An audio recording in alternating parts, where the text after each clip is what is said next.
Masjid Raya Al-Jabar di Kecamatan Gede Bage, Kota Bandung, menjadi ikon baru Jawa Barat.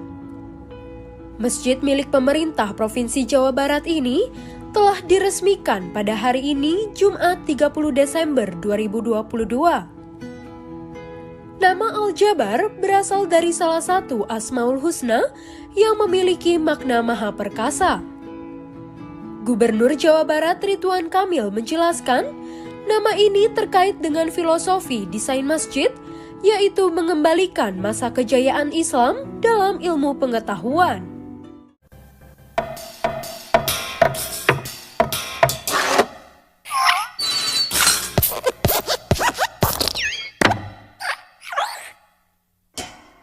Gubernur Jawa Barat Ridwan Kamil baru-baru ini banjir kritikan dari berbagai kalangan, baik dari tingkat netizen bahkan sampai beberapa pengamat politik.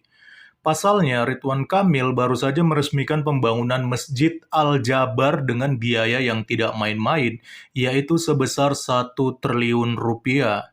Dan biaya ini diambil dari APBD, yaitu Anggaran Pendapatan dan Belanja Daerah. Dari mana APBD ini berasal? Berdasarkan Undang-Undang Nomor 32 Tahun 2004 Pasal 157, sumber pendapatan atau penerimaan daerah terdiri atas pendapatan asli daerah, dana bagi hasil, dana alokasi umum, dan dana alokasi khusus.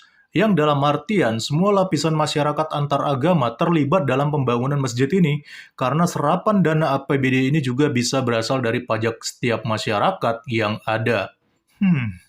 Agak riskan ya teman-teman. Padahal ya, jumlah masjid di Provinsi Jawa Barat itu terdata ada sekitar 50.000 masjid. Sedangkan di sisi lain, masih banyak umat minoritas yang kesulitan mendapatkan izin mendirikan rumah ibadah. Nah, hal inilah yang juga akhirnya menjadi perhatian beberapa pengamat politik, dan salah satunya itu datang dari Denny Siregar, yang menganggap bahwa pembangunan masjid dengan anggaran sebesar 1 triliun ini dianggap tidak tepat dan tidak terlalu urgensitas. Karena di sisi lain masih banyak sarana dan prasarana umum di Jawa Barat yang harusnya lebih diutamakan untuk menunjang mobilitas masyarakat. Seperti apa tanggapan Denny Siregar? Mari kita simak. Kritik masyarakat terhadap pembangunan masjid senilai 1 triliun rupiah di Gede Bage, Bandung itu terus bergulir.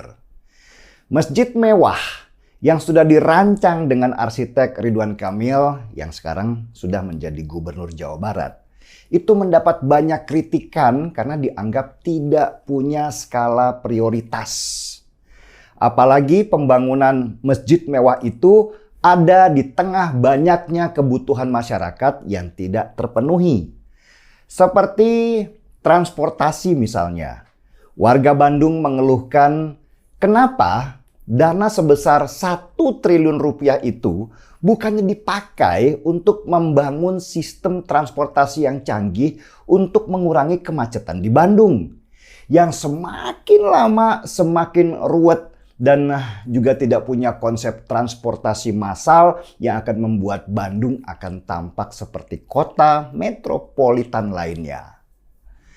Tapi sayangnya, Ridwan Kamil, sang Gubernur Jawa Barat, ketika menjawab kritikan tersebut bukannya dengan elegan, tapi terkesan membela diri dengan membandingkan pembangunan masjid megah di Bandung itu dengan pemeliharaan Pura Besakih di Bali yang juga memakan dana sampai 1 triliun rupiah.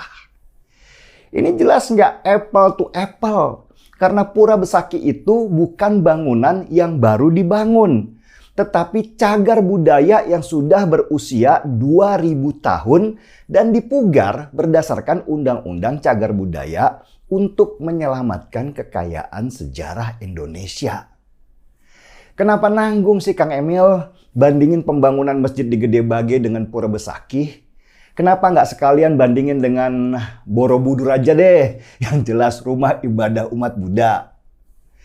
Semakin Ridwan Kamil membela diri di media sosialnya, kritikan pun datang semakin deras kepadanya. Poin kritikan masyarakat itu sebenarnya bukan kepada pembangunan masjid itu, tapi lebih ke urgensinya. Kenapa lebih mementingkan tempat ibadah daripada membangun fasilitas lain yang lebih berfungsi?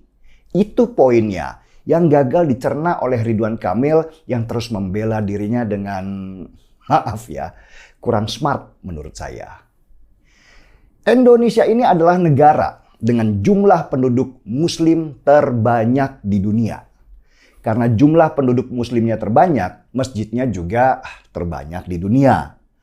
Ada hampir 300.000 buah masjid menurut catatan Kementerian Agama ya, yang tersebar di 34 provinsi di Indonesia. Dan terbanyak ada di provinsi mana? Jawa Barat, saudara-saudara. Kita tepuk tangan dulu untuk lebih dari 50.000 masjid di Jawa Barat saja. Jadi ketika sudah begitu banyak masjid di Jawa Barat, perlukah sebuah masjid lagi yang megah di sana?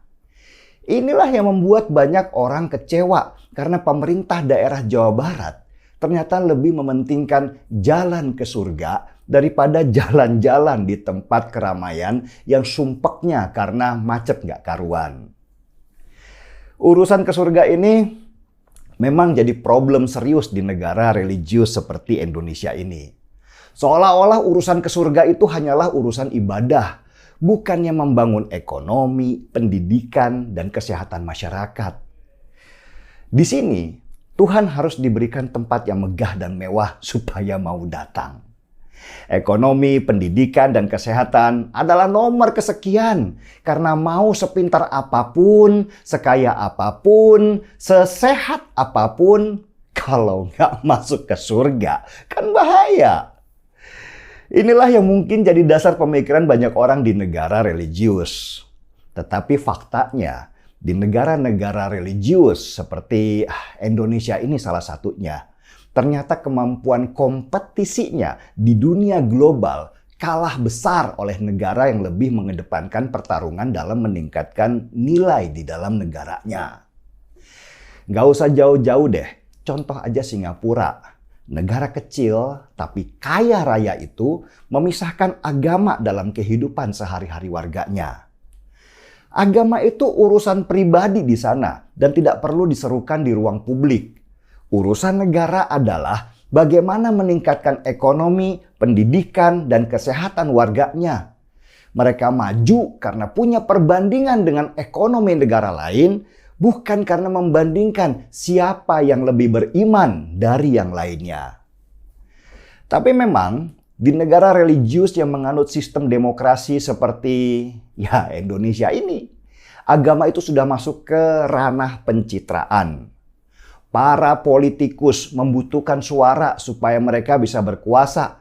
Dan apa yang harus mereka lakukan? Beri kesan agamis supaya para penganut agama mayoritas jadi senyum manis.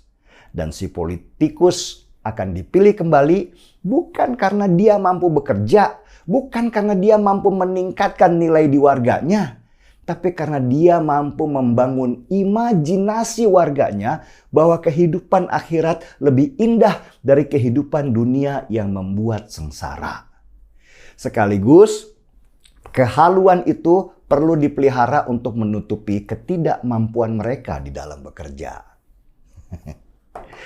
Saya sih bermimpi ya, bagaimana kalau uang 1 triliun rupiah itu dipakai untuk biaya penelitian supaya bisa memetakan mau sebesar apa daerah itu nanti ke depan. Atau untuk biaya pendidikan supaya banyak anak negeri ini yang bisa sekolah ke luar negeri dan kembali ke Indonesia dalam kondisi pintar. Atau buatlah modal kerja supaya banyak orang bisa usaha. Banyak hal yang bisa dilakukan, tapi ternyata lebih penting mimpi ke akhirat yang dibangun daripada kenyataan pahit yang dihadapi setiap hari karena kekurangan. Padahal di Islam sendiri ada sebuah hadis yang dipercaya kesahihannya bahwa tanda-tanda kiamat adalah ketika manusia bermegah-megah dengan masjidnya. Bangunan diperindah, dibangun sangat besar, tapi akhlak manusianya sendiri semakin lama semakin dangkal. Begitulah kondisi Jawa Barat sekarang. Banyak masjidnya, megah tempat ibadahnya, tapi bertahun-tahun menempati posisi pertama sebagai provinsi yang intoleran. Lagian Kang Emil, untuk apa sih bangun masjid besar-besar? Toh sekarang banyak orang yang sholat di jalan. Apalagi pas demo rame-rame, masjid ditinggalkan karena nafsu berkuasa mereka untuk menjatuhkan pemerintah yang sah jauh lebih besar. Jadi pengen seruput kopi jadinya.